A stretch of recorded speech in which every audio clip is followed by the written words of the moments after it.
Suite du 8-45, Dan Lorchouin avec une série consacrée toute cette semaine à la lutte anti-mafia en Europe. Oui, on suit depuis hier ce séjour d'études sur les terres libérées de la mafia à Casal di Principe près de Naples. Un séjour porté par une association, Crime Halt, qui lutte contre l'implantation de la mafia en France et en Europe et qui emmène des Français, Corses et Marseillais qui ont eu un lien d'une façon ou d'une autre avec une organisation mafieuse.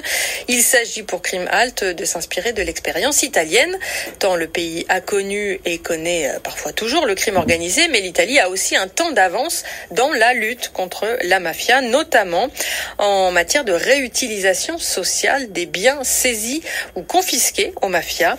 Anne Fauquemberg, hier, le groupe que vous suivez a déambulé en bus une bonne partie de la journée dans la ville de Casal di Principe, avec parfois quelques surprises.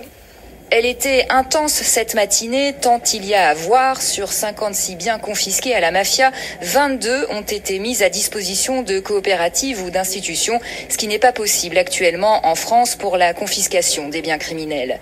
Dans cette ville, au développement urbain anarchique, le bus nous dépose d'abord à la villa Scarface, du nom de ce film américain bien connu, car le mafieux qui l'occupait, Walter Schiavone, s'est inspiré de l'architecture tape à l'œil de ce film pour construire sa propre demeure. Aujourd'hui, le bâtiment a été confié à l'Agence régionale de santé qui en a fait un centre pour la santé mentale. Puis, nous nous arrêtons devant le commissariat et ce n'était pas prévu. Le groupe est invité à rentrer quelques minutes. Prego, entrate. Ne restez pas sur la route, c'est dangereux. Alors, Michele Pota, c'est le vice-commissaire responsable de ce commissariat. Donc, il y a déjà une quinzaine d'années, c'est un bien qui avait été mis à disposition de la police judiciaire. Voilà, pour être précis. Et ils sont extrêmement fiers de nous dire que c'est d'ici que sont parties les opérations pour arrêter les deux grands derniers mafieux des Casalesi en date, donc Iovine et Zagaria. Seulement l'année dernière, c'est devenu le commissariat officiel de sécurité publique de Casal di Principe. Est-ce qu'il y a eu des menaces sur les biens confisqués de Casal, soit sur le commissariat, sur les autres biens, et des enquêtes? Qu'est-ce que vous avez pu voir et constater? Probabilmente sì, però non lo sappiamo ufficialmente, per cui non. Alors il n'y a pas eu de plainte déposée. Alors il dit je peux pas savoir s'il n'y a pas de plainte déposée, mais il pense que c'est possible, mais il n'y en a pas eu. Però diciamo è molto difficile. Je pense que ça n'arrive pas.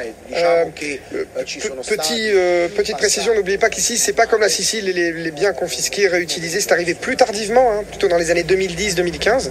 Et ce qu'il dit, c'est que la présence sur le territoire des forces de l'ordre, mais aussi de la société civile, de la manière dont sont gérés les biens confisqués, qu'ils sont bien gérés, fait que ça les protège des menaces des mafieux. Nous déjeunerons ensuite dans un restaurant qui cuisine uniquement avec des produits issus des terres agricoles confisquées. Les participants sont très attentifs à cette question des biens confisqués car certains d'entre eux déposent actuellement des amendements au Sénat en France. Le Sénat qui, après l'Assemblée nationale, devrait voter dans quelques jours une proposition de loi pour améliorer l'efficacité des dispositifs de saisie et de confiscation des avoirs criminels. Merci Anne Fauquemberg. C'est Fabrice Risoli, spécialiste de la grande criminalité à la Sorbonne qu'on entendait dans votre reportage. On vous retrouve demain pour le 3e épisode de ce voyage anti-mafia sur les terres italiennes.